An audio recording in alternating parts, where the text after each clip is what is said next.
আসসালামু আলাইকুম বন্ধুরা, একটা কথা না বললে পারিলাম না। এই আন্তর্জাতিক নারী দিবস উপলক্ষে মাগুরার একটা ঘটনা আমাদের দেহর ভিতরে লাড়া দিয়ে দিছে। কিন্তু কত বড় জানোয়ার মানুষ! ওরা যদি জানোয়ার না হইতো তাহলে মানে আন্তর্জাতিক একটা নারী দিবস উপলক্ষে আগের দিন 8 বছরের একটা মেয়ে কি দর্শন করতে পারে? ওরা কি মানুষ হইতে পারে? এদেশে বলেন তো, তাদেরকে মানুষ হিসেবে আমরা প্রণয়ন করব কিভাবে? এই ঘটনাটা আমাদের লাড়া দিয়ে দিচ্ছে। কিন্তু এখনো যে এই পৃথিবীর বুকে অমানুষ রয়ে গেছে, তাদের দয়া মায়া কিছু নাই। তারা কি মানুষ? না মানুষে তাদেরকে আল্লাহ পাক রব্বুল আলামিন কীভাবে সৃষ্টি করেছে বলেন তো? 8 বছরের একটা মেয়ে দর্শন করে ওরা জানোয়ার থেকে খারাপ না? এই ঘটনাটা নিয়ে ঘৃণা জানাচ্ছি। ওরা কখনো মানুষ হইতে পারে না। এই দেশের আইন শৃঙ্খলা বাহিনীদের প্রতি অনুরোধ করে বলেছি, তাদেরকে অতি শীঘ্রই গ্রেপ্তার করে আইনের আওতায় আনুক। 10 জনের সামনে তাদের বিচার করুক, দর্শকের সামনে।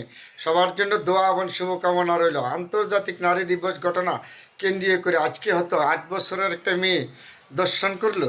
ওরা তো মানুষ হতে পারে না, কখনো মানুষ হবে না। ওরা জানোয়ার থেকে খারাপ। আসেন, এখন আমরা সুন্দর জিনিসগুলি সুন্দর বলি, মন্দ জিনিসগুলো মন্দ বলি। নারী, নারী জাতি কে? নারী জাতি আপনার মা, আমার বোন, ওরাই তো। নারীদের প্রতি যদি আমরা একটু সম্মান না দিতে পারি, আমাদেরকে নারীরা দিতে পারবে? তা আসেন, আমরা সত্যকে সত্য বলে, মিথ্যাকে মিথ্যা। নারীদের প্রতি একটু সম্মান দিই। সবারই তো মান সম্মান আছে।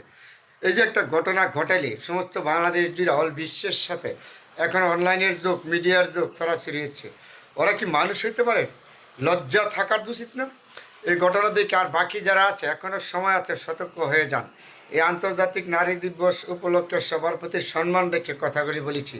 ওরা কখনো জানোয়ার হইতে পারে না। জানোয়ার থেকে বেশি খারাপ মানুষ হতে পারে না।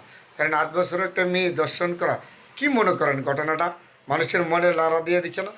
এসব হচ্ছে জানোয়ারদের অতি শীঘ্রই আইনের আওতায় না কঠিন হাতে দমন করা উচিত।